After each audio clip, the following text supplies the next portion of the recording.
So I've been wanting to make this video for quite some time now, but it's something that I never really addressed, but it's always been in the back of my head, kind of taunting me, and I've yet to talk about it because for the longest time I didn't want to. It's a topic that to this day I'm very insecure about. 1 month ago I posted a video of a story time, and if you watch that story time, I had this very little mention about how I went to this church and the lady running the kids class basically told me that if I couldn't speak Spanish, then God was gonna smite me and I was gonna go to hell. And even though I did brush it off as a joke in the video, I grew up just with this mentality of I just shouldn't try, because even if I get the Spanish wrong, then I'm gonna go to hell. Obviously, that was when I was a kid, and I definitely was brainwashed for a very long time that I was gonna go to hell if I couldn't speak Spanish, or even if I could get it right, which hindered me from learning my native language for the longest time. And even though that was a reoccurring theme in my childhood, where people would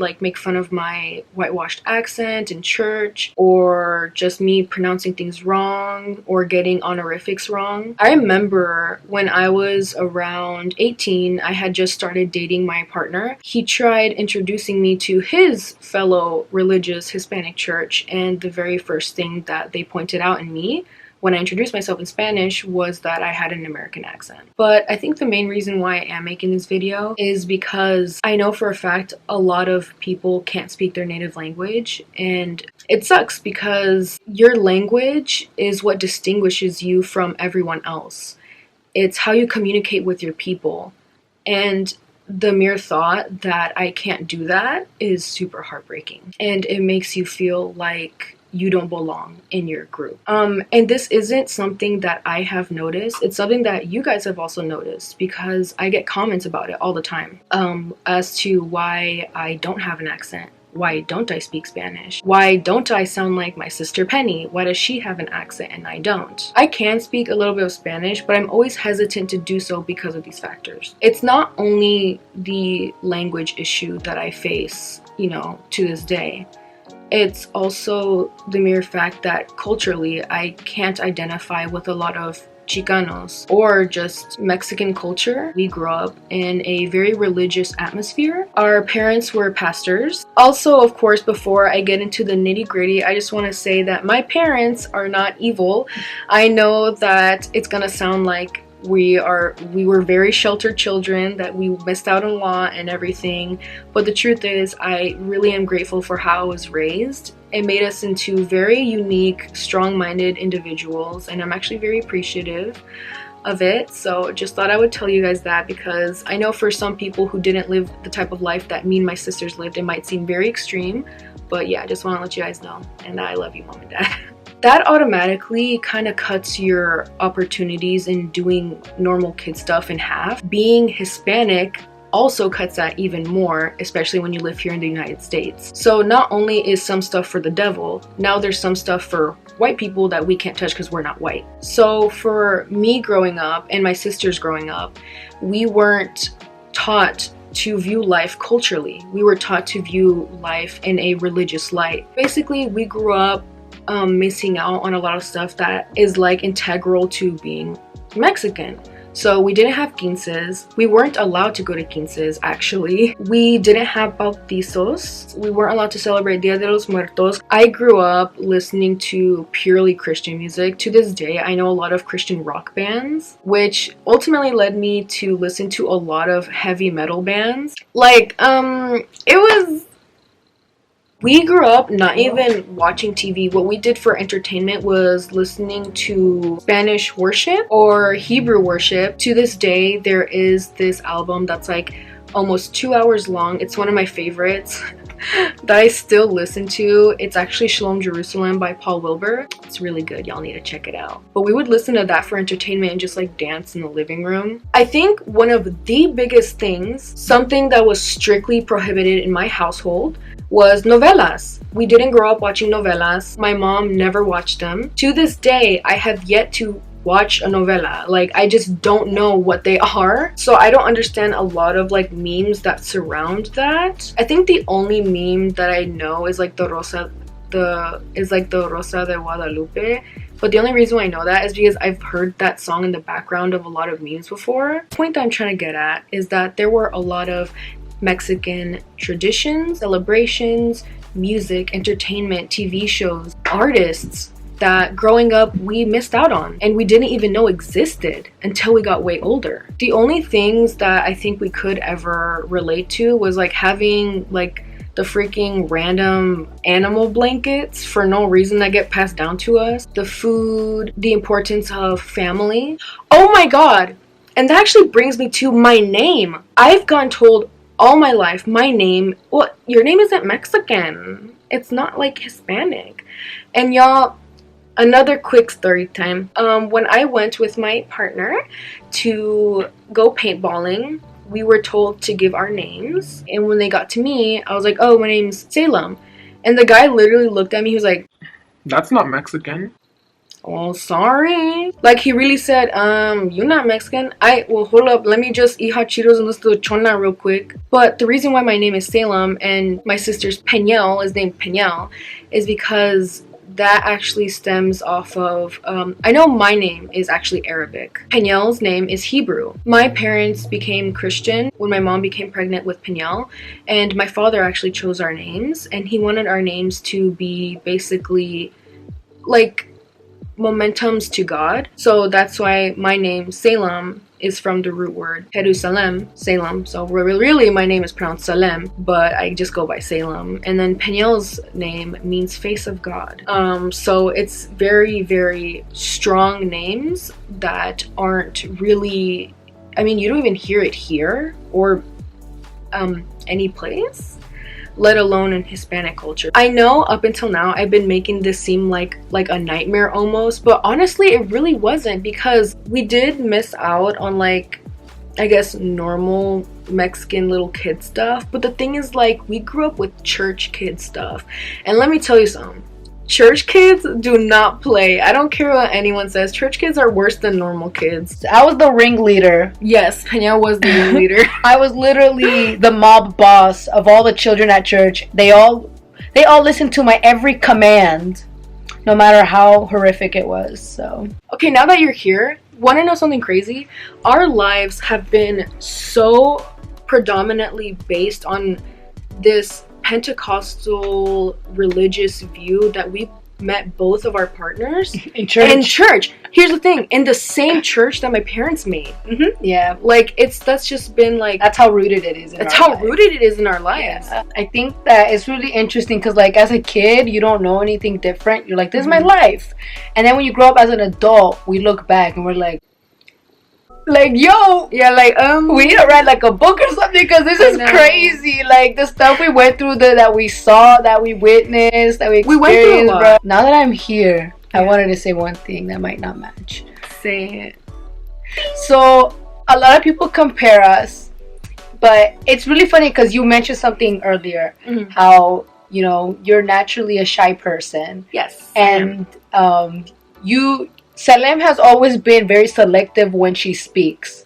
I'm literally the opposite. So, like, when people say stuff about me being loud or whatever, that's literally because that's how I am as a person. It has nothing to do with race. Honestly, it has nothing to do with culture, literally. It has nothing to do with the fact that I'm Mexican. And honestly, I've just always been loud as frick. I literally have always been that fish from Finding Nemo. The one that goes, I'm obnoxious. That was literally Peña. Literally in all of our home videos, Salem will barely say even one word. And I will literally be like bullying kids in the back, jumping around, yelling, being angry. I've just always been really, really expressive since I was a kid.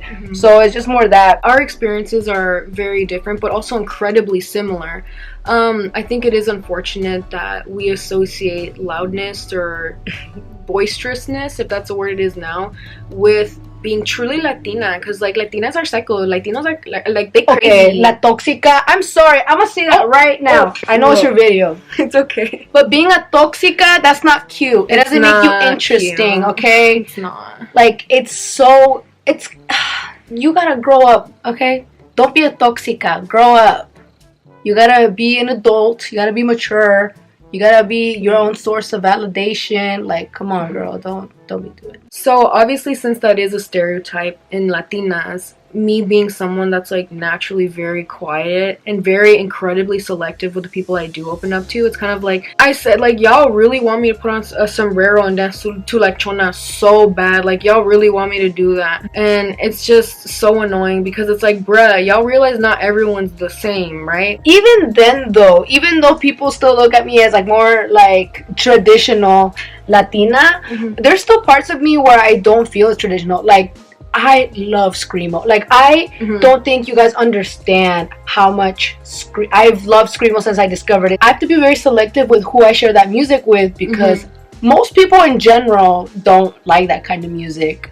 Especially non-Hispanic culture, because if I play that for one of my tias, like, they're straight up gonna be like, girl, that's for Satanás, like, what are you listening to? No, they're gonna start praying for you like, endemoniada, está endemoniada, grab the oil, Rambo saca su bazooka. You know what I mean? Remember when my mom told us about the lady who got exercised and out of her, and she asked for a soda afterwards because she was thirsty? So we have a lot of crazy stories. We should do church story types. If y'all want us to sit down and like literally go in deep about like crazy stuff we witnessed in our church, it's mental low. In a way, I feel like it's been a huge disadvantage in my life, but also an advantage, and let me explain. It's a disadvantage because obviously you miss out on a lot. You don't understand a lot of references. You can't relate to like the average Mexican young person, right? But in a way, it's been a really huge advantage in my life as well, because it taught me to not look at people as just their ethnicity or their stereotypes. It's taught me to genuinely get to know people, what they love, and to get to know them through that way. And I know that I've also helped a lot of you guys. I've gotten a lot of kind comments as well, apart from the really dumb ones. I've also gotten a lot of great comments from you guys where you tell me that I've helped you feel confident and feeling like it's okay to not be able to speak Spanish or fully identify with modern Chicano culture. And this doesn't even go for like my fellow Chicanos. I had a comment about 1 month ago. It says, I really love your videos and I would love to see more makeup and story times. Your videos help me a lot to improve my English. Saludos desde Chile. Another comment I got was, I've been a fan for a while and I just want to say you've really helped me find my style because not many people dress like you. I love the style so much. I hate to make this a race thing, but as a Latina, I also get bullied for not looking or acting my race. And I love seeing other Latinas doing this style. Never stop uploading. Oh, sweet. So it's comments like those where it gives me a lot of comfort and motivation and to continue being who I am and being proud of who I am. Who knew that my whitewashed accent would help a lot of my followers who don't predominantly speak English to help y'all with your English accent? Or who knew me just simply being myself would help others feel comfortable being in their skin? That to me is amazing. Because for the longest time, I always thought those things were a downfall in who I was. But it's so amazing to see now that it can also be a great thing, not only for me, but also other people. So in conclusion, do whatever. Either way, you're completely valid. Let's not gatekeep Hispanicness. So basically, it's more than okay to, enjoy your culture and identify with your culture. And, that's something that I particularly enjoy doing. But I also think that we shouldn't feel boxed by our culture. I think it's okay to step outside of that box and venture into other things that are out there that we don't know about, like anime. That's not Mexican, that's Japanese, but I freaking love anime. I never knew it existed and you showed it to me, So, yeah, I feel like culture should be something to help you amplify yourself and not hold you back. Alright, y'all, thank y'all so much for watching. So glad I was able to get that off my chesticles. Let me get out of the shot for your closing shot. Yeah, because now I have to do a thumbnail of me looking sad. Okay, let me try it. That was a good one. Alright, y'all, thank y'all so much for watching. Make sure y'all follow me on TikTok and Instagram and LinkedIn. I don't know, whatever you guys want. Remember to like, comment, and subscribe, and you know what, comment down below your experience and just being in a community where you feel like you don't belong, or how you do feel like you belong now, or like maybe if you felt like you didn't really that when he want that you want. Okay guys, bye. Okay.